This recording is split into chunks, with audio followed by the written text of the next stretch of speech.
कंगाल पाकिस्तान में 800 अरब पाकिस्तानी रुपए का सोना मिलने की खबर दुनिया भर में इन दिनों सुर्खियों में छाया हुआ है। बताया जा रहा है कि पाकिस्तान को पंजाब प्रांत में सिंधु नदी के तट पर अटक के 32 किलोमीटर के खास इलाके में सोना मिल रहा है। यह सोना 28 लाख तोला यानी 653 टन का हो सकता है। अब पाकिस्तान के पंजाब प्रांत के पूर्व खनन मंत्री इब्राहिम हसन मुराद ने एक ताजा बयान जारी करके इसकी पुष्टि की है। मुराद ने कहा है कि पाकिस्तान के जियोलॉजिकल सर्वे विभाग ने 127 जगहों पर नमूने लेने के बाद इस सोने की वैज्ञानिक पुष्टि की है। सिंधु नदी हिमालय से निकलती है और भारत के रास्ते पंजाब में दाखिल होती है। पाकिस्तानी नेता ने बताया कि यह सोना ठीक उस जगह पर मिल रहा है जहां से सिंधु नदी पंजाब प्रांत में दाखिल होती है। पाकिस्तानी मंत्री के सोने के खजाने के दावे पर भारतीय विशेषज्ञों ने गुड न्यूज दी है। तो आइए आपको पूरा मामला समझाते हैं। भारतीय विशेषज्ञ के अनुसार सोना ज्वालामुखी फटने के दौरान लावा जमीन से बाहर निकालने के माध्यम से आता है और नदियों के माध्यम से बाहर दूर दूर तक जाता है। कई बार ज्वालामुखी का लावा जमीन के पपड़ी को तोड़कर बाहर नहीं आ पाता और जमीन के भीतर 10 से 20 मीटर या उससे नीचे ही रह जाता है।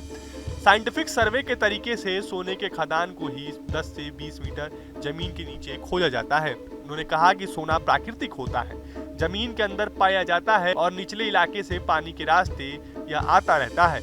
अफ्रीका में इस तरह से सोने की खोज काफी की जाती है। वहीं उन्होंने आगे कहा कि पाकिस्तानी सरकार ने 653 टन सोने का जो आकलन किया है वह प्रारंभिक आकलन के आधार पर किया है। उन्होंने अभी कोई वैज्ञानिक डेटा शेयर नहीं किया है और इसका कोई उल्लेख भी नहीं किया है। किस वैज्ञानिक सर्वे मेथड के आधार पर सोने के रिजर्व अनुमान लगाया गया है। सोना का रिजर्व आकलन का सही तरीका पूर्णतः वैज्ञानिक सर्वे के बाद ही घोषित किया जाता है।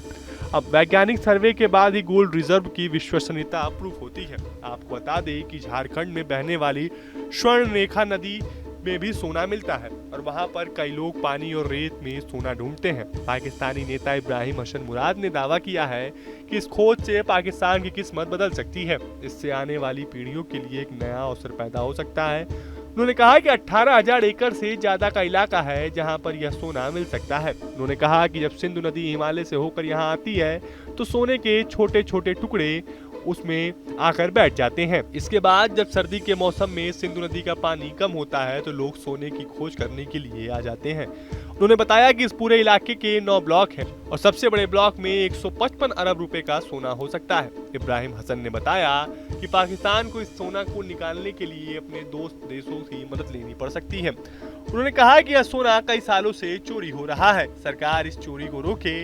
इस सोने को निकालने के लिए भारी भीड़ जमा हो रही है। पाकिस्तान इस समय कंगाली के दौर से गुजर रहा है और लोगों को खाने के लाले पड़े हैं।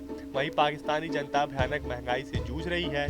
ऐसे में अगर पाकिस्तान यह सोना निकालने में कामयाब हो जाता है तो उसकी किस्मत बदल सकती है। पाकिस्तान में इस समय बेरोजगारी की दर भारत और बांग्लादेश दोनों से ही कहीं ज्यादा है। पाकिस्तान को हर साल 15 लाख नई नौकरियों की जरूरत है। तो पाकिस्तान की सरकार ने इस पूरे इलाके में धारा 144 लगा दिया है ताकि लूटपाट को रोका जा सके।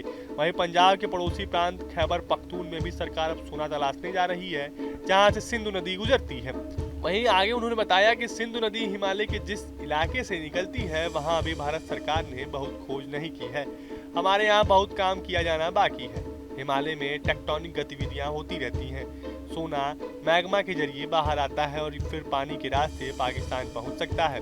हालांकि इसकी पुष्टि करने के लिए पूरी जांच करनी पड़ेगी। फिलहाल आपको हमारा वीडियो कैसा लगा हमें कमेंट बॉक्स में जरूर बताएं। देश और दुनिया की तमाम व यूपी उत्तराखंड की हर छोटी बड़ी खबर के लिए न्यूज स्टेट चैनल को सब्सक्राइब करना ना भूलें।